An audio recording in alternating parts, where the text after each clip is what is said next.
Barcelona 4, Real Madrid 3. 4-3 El Clásico does not disappoint. Gives us 7 goals in a match that could have many more in a season-defining Clásico. So a lot to go over there. I have a lot of notes for you. We'll go in those at the end. Let's get into those 7 goals, which could have been a lot more, pretty quickly here. Penalty won by Mbappe at the beginning, and he calmly, very collected, slots him in. I saw one of the penalties he had kicked recently. You know how they put up where the placement was. They were all pretty close to the middle, which I found a little surprising. And he's on for Pichichi, our leading goal scorer this year, and he manages to put it in nicely. A lot of power. Keeper went to the right side, but hard to put away. And then Kylian Mbappe again on a massive counter attack slots it in quite comfortably. And if you were a human team, a normal team, you'd be concerned, but not Barcelona. Not this Barcelona, who is a goal-scoring machine. Hansi Flick is a psychopath. Offensive play. Of course, they allow a lot of goals in, but who am I to judge? Who am I to judge? They were one hair from making it to the Champions League final, and it looks like they're going to run away with La Liga. They ran away with it. We'll get into that in a minute, but quickly, Eric Garcia headed from a corner, 2 headers in the box, goal. Dos cabezazos en el área is goal. That's what they say sometimes, old school defenders, and it's a little saying that they have from back in the day. You can't allow 2 headers in the box because the second one is likely going to make its way into your goal. And Lamine Yamal scores the tie. He ties the game. And all this happens within 5 minutes, 4 minutes.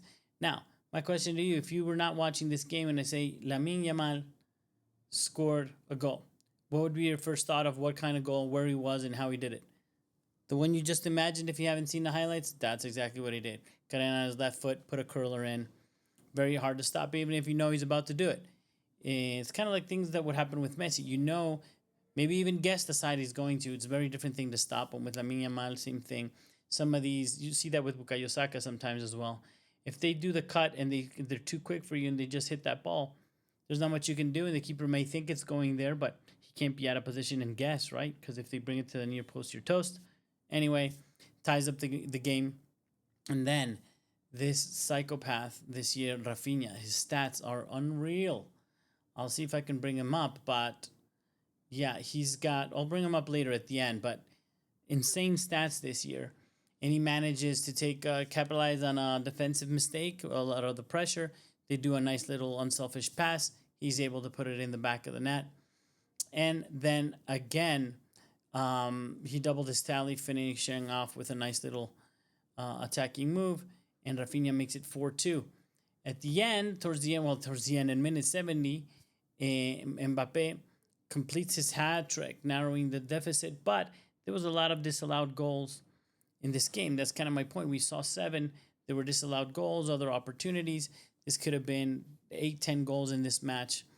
And Mbappe is actually the first, if I recall his stat correctly, he is the first to score 2 hat tricks against Barcelona in their stadium ever.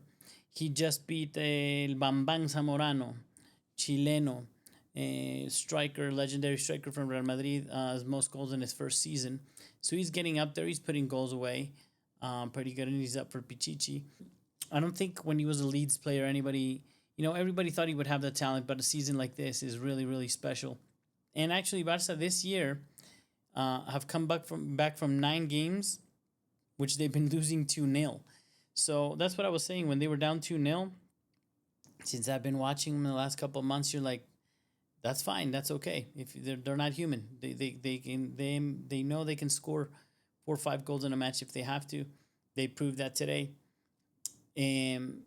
So I think Barcelona are already the champions. They are. So congratulations, Barcelona. They need 2 points in 3 remaining matches. They can be champions without, if Real Madrid lose their next match, they can be champions on Wednesday. And certainly I think they just need a draw. If they win their next game on Thursday, they're champions. So I believe Barcelona are already champions. Not mathematically, but it's going to be done this week.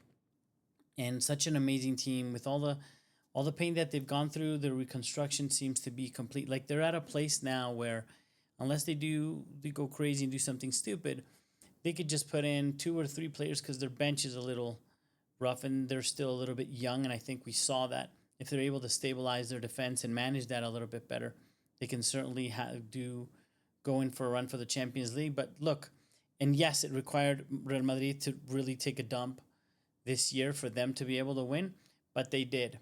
And they already have the points, and Atletico is not enough. They weren't enough. They weren't sharp enough this season to put in a threat, which is sad.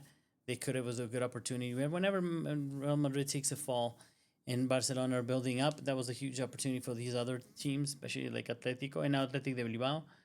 They would have had an opportunity, but it didn't happen. And now Barca, I think, can only grow stronger from that. They're 2-3 players away from really establishing themselves for a nice little generation. They have all these young players. They just need probably a solid 9, with Lewandowski being fit this year if he's not. And probably, somebody in the back and midfield. Just spread out some experience throughout the team. I think it'll be important. And they're going to be a threat for a few years to come. In any case, it didn't disappoint. It was a wonderful Clasico. I hope you guys enjoyed it. Please subscribe to the channel. I'll continue to make as many videos that I can to keep you updated on all things that are amazing about football. And as always, I will see you next one.